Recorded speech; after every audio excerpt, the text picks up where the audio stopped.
नमस्कार, स्वागत है आपका अभी तक इंडिया में। मैं हूं आपके साथ नीलम शर्मा। शुरुआत इस वक्त की खबरों से। मुजफ्फरनगर की खदौली विधानसभा क्षेत्र में इंडिया गठबंधन दलों के कार्यकर्ताओं व पदाधिकारियों सहित क्षेत्रीय जिम्मेदार लोगों ने हजारों की संख्या में गंग नहर पटरी पर एक बैंक्वेट हॉल में सभा का आयोजन किया, जिसमें गठबंधन के प्रत्याशी चौधरी हरेंद्र मलिक को सभी ने अपना पूर्ण समर्थन दिया। कार्यक्रम में इंडिया गठबंधन की मुजफ्फरनगर लोकसभा सीट से प्रत्याशी हरेंद्र मलिक ने कहा कि जिस तरह ईस्ट इंडिया कंपनी ने भारत के हर नागरिक के अधिकारों व संसाधन पर कब्जा किया था, इसी तरह मोदी सरकार व देश के चंद उद्योगपति देश के किसान, मजदूर, नौजवान व उनके भविष्य पर मोदी सरकार के इशारे पर कब्जा कर रहे हैं। देश के संसाधन में पिछड़े दलित के आरक्षण को मोदी सरकार के चंद उद्योगपति खत्म करने पर तुले हैं। इस देश को भाजपा की चंद उद्योगपतियों की गुलामी से बचाने, अहंकार भ्रष्टाचार में डूबे भाजपा के जन प्रतिनिधियों का घमंड तोड़ने के लिए तथा सपा राष्ट्रीय अध्यक्ष अखिलेश यादव व कांग्रेस नेता राहुल गांधी के देश बचाओ अभियान को कामयाब करने के लिए इंडिया गठबंधन के प्रत्याशियों को वोट देकर कामयाब बनाए। अपने स्तर से काम करके इस चुनाव को अपने कंधे पर लेकर के लड़ रहे समाजवादी पार्टी के साथियों, इन सभी साथियों को अपने से अधिक सम्मान देकर के, इनके अनुभव का लाभ लेकर के आप जोड़ वाइज संगठन चला और चुनाव सतत संपर्क का चुनाव जनबल और धनबल के बीच है। ये आपको डराने का काम भी करेंगे, डरना मत। या तो एक दिन डर लो या फिर 5 साल डर लो। इनके पास कानून है, हमारे पास भी कानून है। आतंकु जगह में जिला प्रशासन को भी आगाह करना चाहता हूं कि इनके हाथ का टूल ना बने, कहीं ऐसा ना हो कि मजबूरन हम लोगों को अपनी बात कहने के लिए, आम आदमी की जुबान की रक्षा करने के लिए, उनके सम्मान की रक्षा करने के लिए, उनके संवैधानिक अधिकार को बचाने के लिए सड़क से लेकर के न्यायालय तक जाना पड़े, ऐसा काम ना करें। जिला मुजफ्फरनगर है, इस मुजफ्फरनगर को हल्के में मत ले। हमने बहुत कुछ भैया घोड़े देखे, पर मुजफ्फरनगर की धरती पर सबको ठीक चलना पड़ेगा। हम किसी का हित नहीं करते। अब बताओ, हमारे खिलाफ चुनाव में उतरा है, चुनाव हम जीत रहे, हमारे खिलाफ उतरा दारा सिंह प्रजापति बहुजन समाज पार्टी और तानाशाही के भूखे इन्होंने उसको बुलडोजर चलवा दिया उसकी कॉलोनी का। गरीबों के आसियान में जो गरीबों ने पैसा जोड़ करके खरीदे थे, बुलडोजर चलवा दिए। खतौली के लोग बच रहे होंगे, मुजफ्फरनगर में तो उस प्रॉपर्टी में निगाह इन 87 लोगों की पूरा शत्रु संपत्ति घोषित करा रहे हैं। पूरी गांधी कॉलोनी आती है, द्वारकापुरी भी है गांधी कॉलोनी, ताकि उसको खरीद ले और फिर उन्हीं मालिकों से उसके 10 गुने 20 गुने काम। आप लोगों से मेरी प्रार्थना है, आप याद रखो, हम लड़ेंगे और लड़ेंगे तभी बढ़ेंगे। ना हम डरेंगे, ना झुकेंगे, ना बिकेंगे, ना टूटेंगे। आपकी लड़ाई सदैव लड़ते रहेंगे। आप बहादुरी के साथ एक रहो, नेक रहो। यह बंदर मुर्गी देंगे, लाल कागज पकड़ा देंगे, उसका कोई लीगल वो अधिकार नहीं है उसका, उससे मत डरना। और पहले वोट बनाने का काम कर लो। आज 4:30 बजे प्रेस आयुक्त। दोस्तों, मैं अपने बुजुर्गों से, नौजवान साथियों से एक बात कहना चाहता हूँ। चुनाव हर 5 साल में आता है। ये चुनाव अस्मत और सम्मान बचाने का चुनाव है। आप लोगों ने मेरे से ज्यादा चुनाव देखे होंगे। जो नया नौजवान बैठे उन्होंने भी बहुत एमपी देखे। क्या कभी ऐसा हुआ कि जहां भी कोई बात हो अपना नाम अड़ा दे, अपना फोटो अड़ा दे? ये गलत बात है। किसी का सम्मान नहीं बचा। कोऑपरेटिव के चुनाव हुए, ब्लॉक के चुनाव हुए, आपके यहाँ तो 4-5 करोड़ रुपए ठंडा कर दिया जाए। बहादुर थे खतौली के लोग जो अपनी मर्जी का आदमी बना लिया प्रमुख ही हो। इनकी बहादुरी को मैं सलाम करता हूँ। नहीं तो मनसा है कि ये प्रमुख ना हो। मदन भैया का चुनाव हुआ, जाति और बिरादरी को गाली दी गई। ये लोकतंत्र में कहाँ लिखा है इस तरह की? मैं कोई वीडियो देखता हूँ, किसी को रिया कहा जाता है, कुछ बिरादरों को अपमानित किया जाता है। अब 47 साल के राजनीतिक जीवन में हम लोगों ने कभी किसी का गला नहीं पकड़ा। और सैनी समाज के नौजवान ने कोई सवाल किया तो उसका गला पकड़ लिया। ये क्या मतलब हुआ इस बात से? इस तरह की अगर चाहते हो कि आप आगे भी आपके साथ ऐसा होता रहे तो आपकी मर्जी कुछ ही नहीं तो खुल करके सामने आना पड़ेगा। और कुछ लोग कहते हैं कि आप डर लगे पर वोट तो देंगे पर खुल के नहीं कहे खुल के आओ। काहे का डर है? हम पहले मरेंगे तो बाद में मरेंगे। क्या है? देखो 100 साल की जुल्लत की जिंदगी से एक पल की इज्जत की जिंदगी अच्छी है। इंडिया गठबंधन अगर जीतेगा तो जो भी गलत कानून ये पास करे उन सबको पहली लाइन पहले एक कदम से उसको निरस्त कर दिया जाए। तो दोस्तों आप केवल एक काम करो कि आज से इस जालिम से पंडा छुटाने के लिए मैं समाजवादी पार्टी का उम्मीदवार और मैं सच बता रहा हूं कि सबसे ज्यादा अपमानित अगर इस उम्मीदवार ने किसी को किया है तो केवल और केवल भारतीय जनता पार्टी के लिए। और बहादुरों की हमेशा जमाने ने कदर की है। शहीद भगत सिंह को, शहीद उधम सिंह को सलाम किया जाता है, अशफाकुल्लाह खान को सलाम किया जाता है, राम प्रसाद बिस्मिल को सलाम किया जाता है, चंद्रशेखर आजाद को सलाम किया जाता है। गद्दारों को कभी सलाम नहीं किए जाते। उनके मजारों पर जाकर को कोई सजदे नहीं करता। अब की बार अहंकार परवार, बेमाने परवार और इनसे पूछो 1000 पुरानी संपत्ति में कैसे हुई।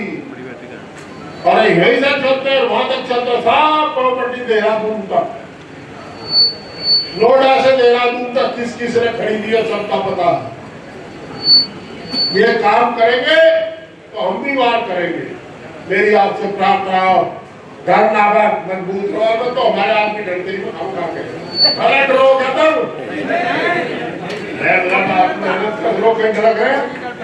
बस मजबूत तरीके से लड़ो।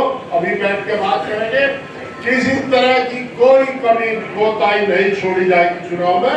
हर तरह से आपके साथ खड़े रहेंगे। बहुत बहुत धन्यवाद। ये देश की क्या हालत है, मलिक साहब बोल रहे थे, उन्होंने बहुत अच्छी बात कही।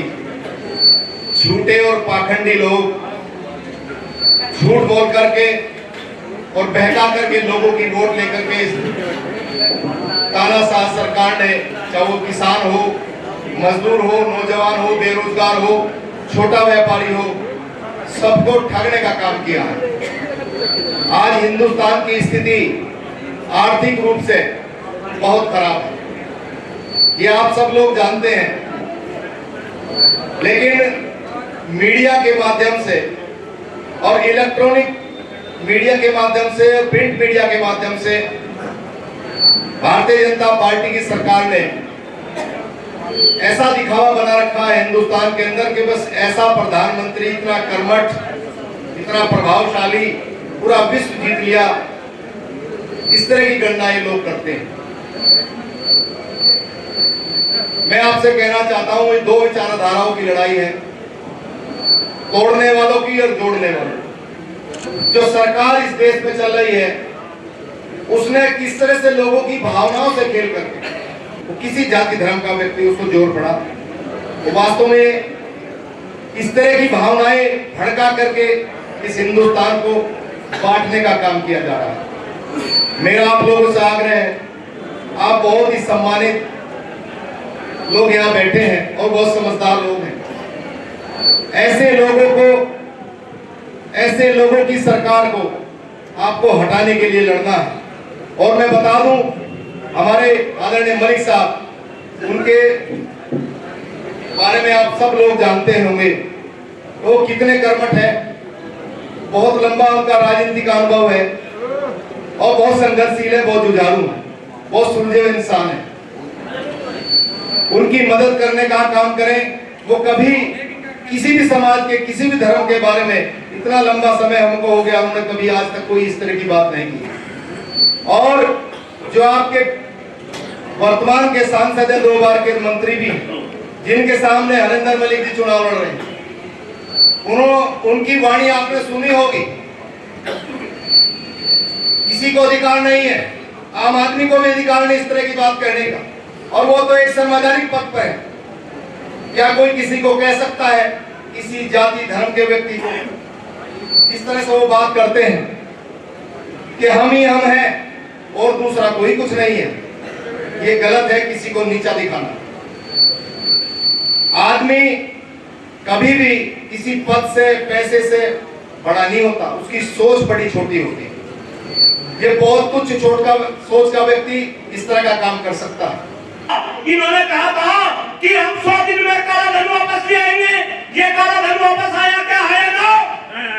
इन्होंने कहा था कि हम 2 करोड़ युवाओं को रोजगार देंगे, किसी को रोजगार मिला क्या? हाँ ना? इन्होंने कहा था कि हम किसानों की आमदनी, भाई हम तो किसान क्षेत्र से है, इन्होंने कहा था कि हम किसानों की आमदनी दुगनी कर देंगे। किसानों की आमदनी दुगनी हुई क्या? है ना? अरे इन्होंने कहा था कि हम गंगा को निर्मल एवं पवित्र कर देंगे। क्या गंगा निर्मल एवं पवित्र हुई क्या? इन्होंने कहा था कि इस देश में हम सम शिक्षा व्यवस्था लगा देंगे। इस देश में सम शिक्षा व्यवस्था लगी क्या? भाई ये सारे काम तो हुआ नहीं। बस इन्होंने एक ही काम करा कि इन्होंने हमें बांट दिया। इन्होंने हमें पहले धर्म में बांटा, फिर जाति में बांटा, और ये बांटने की प्रक्रिया ऐसी हुई कि हम घर के अंदर भी बच गए। पहले एक परिवार की वोट एक ही जगह जाती थी, लेकिन अब तो भाई घर के अंदर ही बच गए। अब मुझे तो बता दो, इस बंटवारे से काम चलेगा क्या? भाई बंटवारे से काम चल जाएगा क्या? और मैं आज आश्वासन दिला रहा, भाई मैं पहले ही बताया कि भारतीय जनता पार्टी के पक्ष में मैं बात करता था, लेकिन अब अलग अलग टीवी चैनल के ऊपर बैठ के मैं भारतीय जनता पार्टी वालों की छाती में बैठ के इन्हीं का विरोध कर रहा। आज आपको हर किसी को डॉक्टर कुलदीप मलिक बनना पड़ेगा, हरिंदर मलिक बनना पड़ेगा, तब बात बनेगी।